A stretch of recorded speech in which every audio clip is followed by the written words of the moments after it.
Hola, bienvenidos a esta tercera sesión. En la sesión anterior estuvimos viendo la división del derecho, el derecho público y el derecho privado. Es una división que viene del derecho romano. Dividieron el derecho para estudiarlo mejor. ¿Te acuerdas lo que estuvimos viendo? El derecho público tiene que ver con la relación entre el Estado y los particulares. O sea, donde esté como sujeto el Estado, hay derecho público. Ejemplo, el derecho tributario. En una de las partes el sujeto es la SUNAT, es la SAT, es las oficinas de renta de los municipios. Entonces, es derecho público el derecho tributario. Tenemos también el derecho municipal. Claro, el gobierno local, el municipio, es parte del Estado. Por lo tanto, es una disciplina de derecho público. Bien, en la otra contraparte tenemos el derecho privado. El derecho privado es la ciencia que aglutina todas las disciplinas que regulan las relaciones entre los particulares. Tenemos entre estas al derecho civil, al derecho comercial, al derecho empresarial, al derecho societario, al derecho corporativo. Pues bien, esa era la gran división que estuvimos viendo en la sesión anterior. También estuvimos apreciando otros aspectos. Por ejemplo, el derecho tiende a tener como objeto de estudio los actos en un primer momento. Por ejemplo, el derecho comercial se aboca al estudio del acto. ¿Cuál es el acto? El comercio. El comercio realizado por personas de manera habitual que se llaman comerciantes. Bien, en otro segundo aspecto ya no se enfoca tanto en el acto, sino en el sujeto. Por ejemplo, el derecho empresarial, el que estamos estudiando en esta sesión de clases. El derecho empresarial parte del estudio del sujeto empresario. El empresario puede realizar múltiples actos, actos de servicio, actos de comercio, actos industriales, actos agroindustriales, actos pesqueros, pero no nos enfocamos en el acto, sino en el sujeto. También podemos encontrar el estudio del derecho societario. Mira, otro derecho que no se enfoca en el acto, sino en el sujeto. ¿Cuál es el sujeto? La sociedad. ¿Qué tipo de sociedad desarrolla una actividad? Puede ser una sociedad comercial, puede ser una sociedad civil, puede ser una asociación en participación.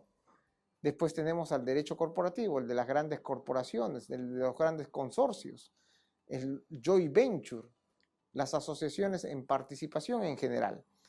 Pues bien, eso es en suma síntesis lo que vimos la sesión anterior. En esta nueva sesión nos enfocaremos a ver sobre la persona jurídica.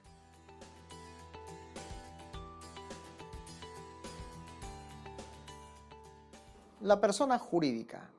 Este tema es fundamental, pero vamos a hacer un cuadro comparativo con la persona natural. ¿Qué es la persona natural? Tú y yo somos personas naturales, es la persona biológica. ¿Para quién importamos?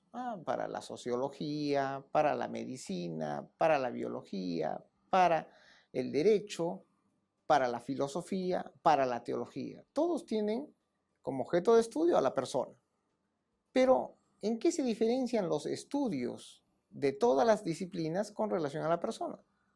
Por ejemplo, a la teología le interesa porque somos seres creados, creados por un solo Dios. A la filosofía le interesa porque somos seres pensantes, seres que razonan. A la medicina le interesa, claro, desde el punto de vista médico. A la biología también le interesa, a la sociología por la forma en cómo nosotros nos desenvolvemos en un medio social, dentro de la sociedad. Y al derecho, ¿por qué le interesa a la persona? Porque es sujeto de facultades, atribuciones y de obligaciones. Entonces, el derecho nos dice, bueno, la persona es sujeto de derechos desde el momento de nacer a condición de que nazca vivo, dice. Correcto. Tengo derecho a la vida, tengo derecho a la educación, tengo derecho a la salud, tengo derecho a la vivienda, pero no puedo ejercer mis derechos porque soy un menor de edad, correcto. Los ejerzo a través de mis padres o tutores. En el caso de los incapaces mayores que no pueden ejercer sus derechos, los ejercen a través de los curadores. Ellos son los representantes de un incapaz adulto que no puede ejercer sus derechos. Pero cuando llego a los 18 años, cambia totalmente.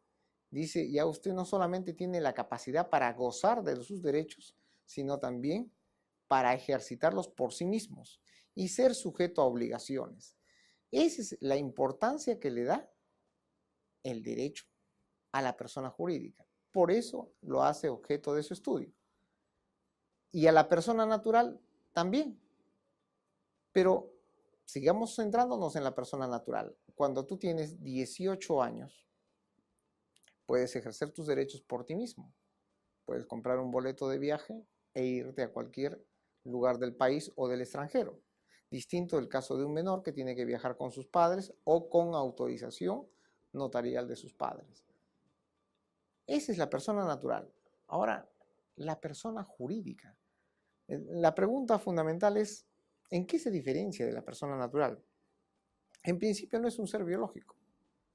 La persona jurídica es una creación del derecho. ¿Para qué se le ha creado a la persona jurídica? Precisamente por lo mismo que interesa a la persona natural al derecho, para que sea sujeto de derechos y obligaciones. Pero no podía ser que la persona natural por sí misma, que es sujeto de derechos y obligaciones, desarrolle una actividad determinada sin necesidad de convertirse en una persona jurídica. Voy a darte un ejemplo. Supongamos que 3 personas decidimos asociarnos y realizar una actividad determinada, un negocio determinado. ¿Quién responde frente a terceros por las obligaciones de los actos de esta sociedad, constituida por 3 personas naturales? 1. La persona que más aportó. 2. La persona que la representa. 3. La persona que cae más antipática. La respuesta es ninguna de las 3. ¿Por qué? Porque siempre van a tener una excusa frente a los terceros y decir, yo no respondo por el todo, yo solo respondo por lo que me he comprometido a aportar y participar.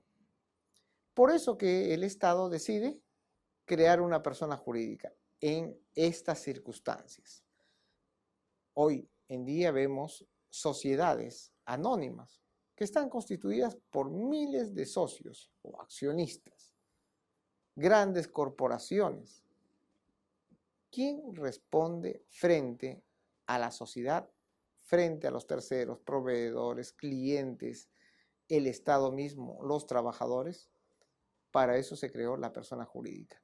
Como bien vemos en el recuadro siguiente, la persona jurídica no es una persona natural, pero es sujeto como la persona natural de derechos y obligaciones.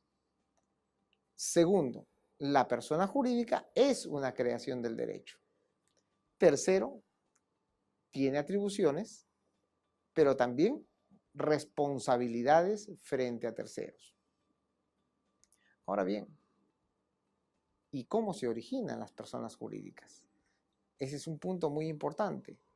Nosotros estudiamos en el primer capítulo, en la primera sesión, que el derecho se encarga de estudiar y normar mediante leyes la convivencia humana. Entonces, debemos buscar una ley que regule la creación, la organización, el funcionamiento de las personas jurídicas. Y hay más de una ley. Vamos al siguiente recuadro. Tenemos una ley orgánica. Las leyes pueden dividirse en leyes sueltas y en leyes orgánicas. Las leyes sueltas, por ejemplo, la ley 27735 nos habla de la gratificación, el pago de gratificaciones. Apenas en 9 artículos que hacen 2 caras, 2 páginas, está una ley, una norma dada por el Parlamento. Pero también existen las leyes orgánicas, que nosotros conocemos como códigos.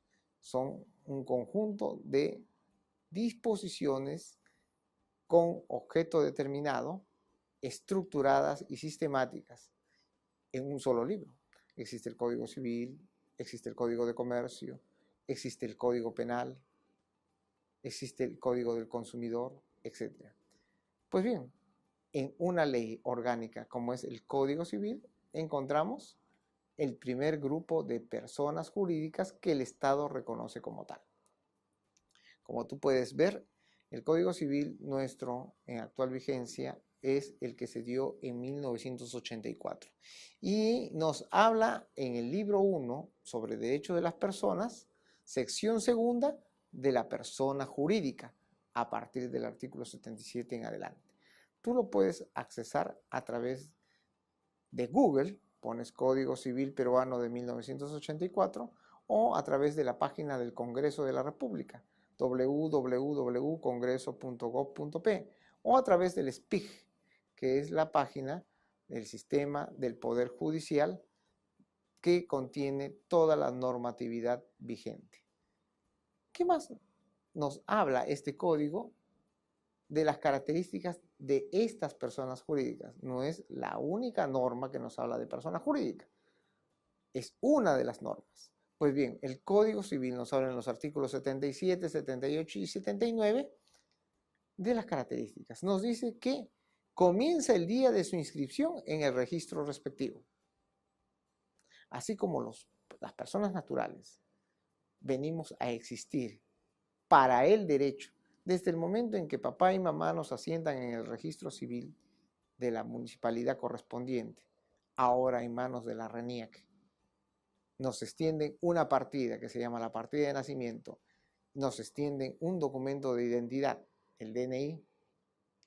Igual las personas jurídicas tienen que inscribirse en un registro.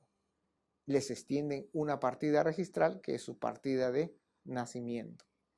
Entonces, el primer aspecto, la persona jurídica comienza a existir desde el día de su inscripción en el registro respectivo. Otro aspecto, te dije que 3 personas convienen en asociarse. Una persona aporta el 80% del capital, la otra persona aporta el 20% y la otra solamente conocimientos, la idea. ¿Quién será responsable frente a terceros por las pérdidas? ¿Cómo se distribuirán las ganancias? ¿Quién responderá por los tributos, por los derechos laborales, por la responsabilidad frente a los clientes, consumidores? Para esto se crea también la persona jurídica. La persona jurídica no necesita del nombre de quienes participan en su constitución. Tiene su propio nombre. Movistar es un nombre de una persona jurídica. Tenemos José R. Lindley e hijos. Coca-Cola Corporation, Petroperú, tiene un nombre propio. ¿Qué más? Tiene un patrimonio. El aporte que yo hago como socio, como accionista, ya no me pertenece. Yo aporté 100,000 soles y otra persona aporta 50,000. Yo puedo decir, ¿soy dueño de 100,000 soles aportados a esta sociedad? No. Tanto los 100,000 como los 50,000 forman parte del nuevo patrimonio de la persona jurídica que hemos formado. ¿De qué seré dueño entonces yo? De mi participación o de las acciones que esta sociedad emita. Más adelante vamos a ver acerca del patrimonio. ¿Cómo habla esta persona jurídica? Habla a través de un representante legal, que es su apoderado, y es una persona natural. Entonces, si tú tienes problemas con una sociedad grande, con Telefónica Móviles, no tienes que dirigirte a todos los accionistas que la conforman. Simplemente, Telefónica tiene un nombre, tiene un patrimonio y tiene un representante legal. Ellos son sujetos de derechos y obligaciones frente al Estado. ¿Qué más podemos decir acerca de las personas jurídicas? Vamos al siguiente recuadro. El Código Civil, que es la norma que estamos utilizando, nos habla de 3 tipos de personas jurídicas. Tú vas a ver en los artículos 77, 78 y 79 que hay tres personas jurídicas.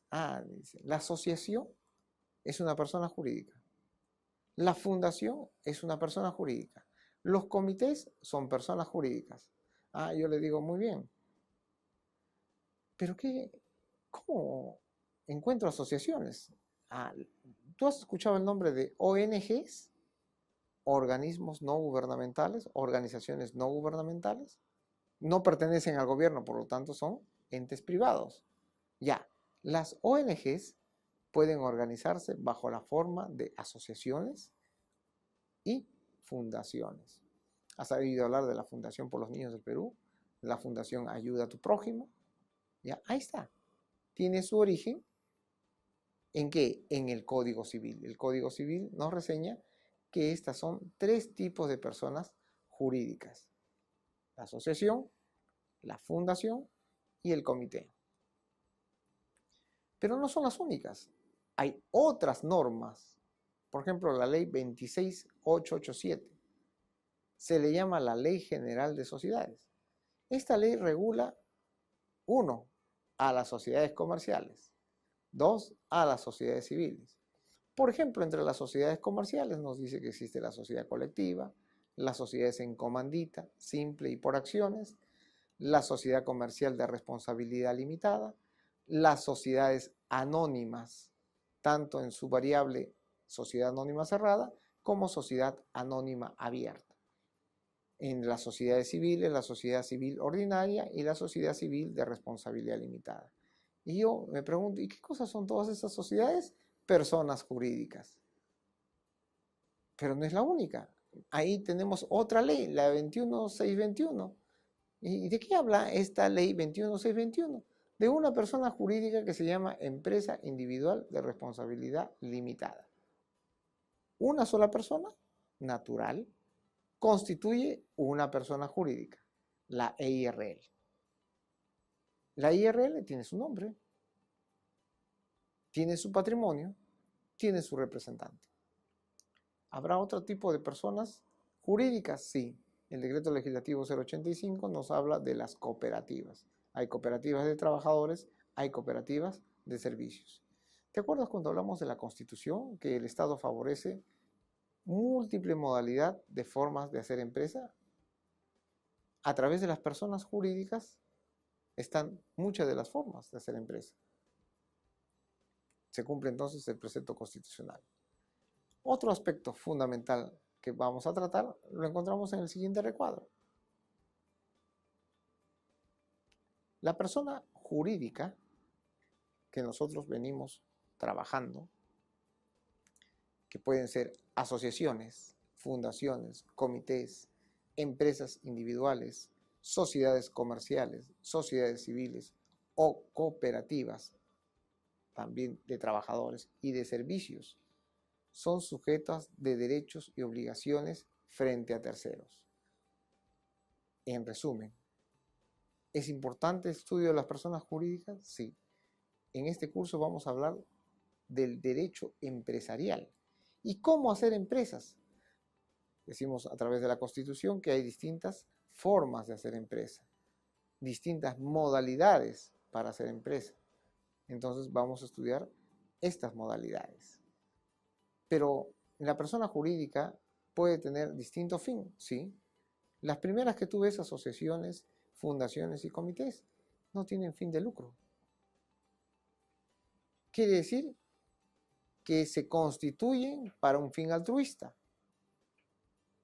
Las sociedades y las empresas individuales, las sociedades comerciales y las empresas individuales, sí tienen fin de lucro.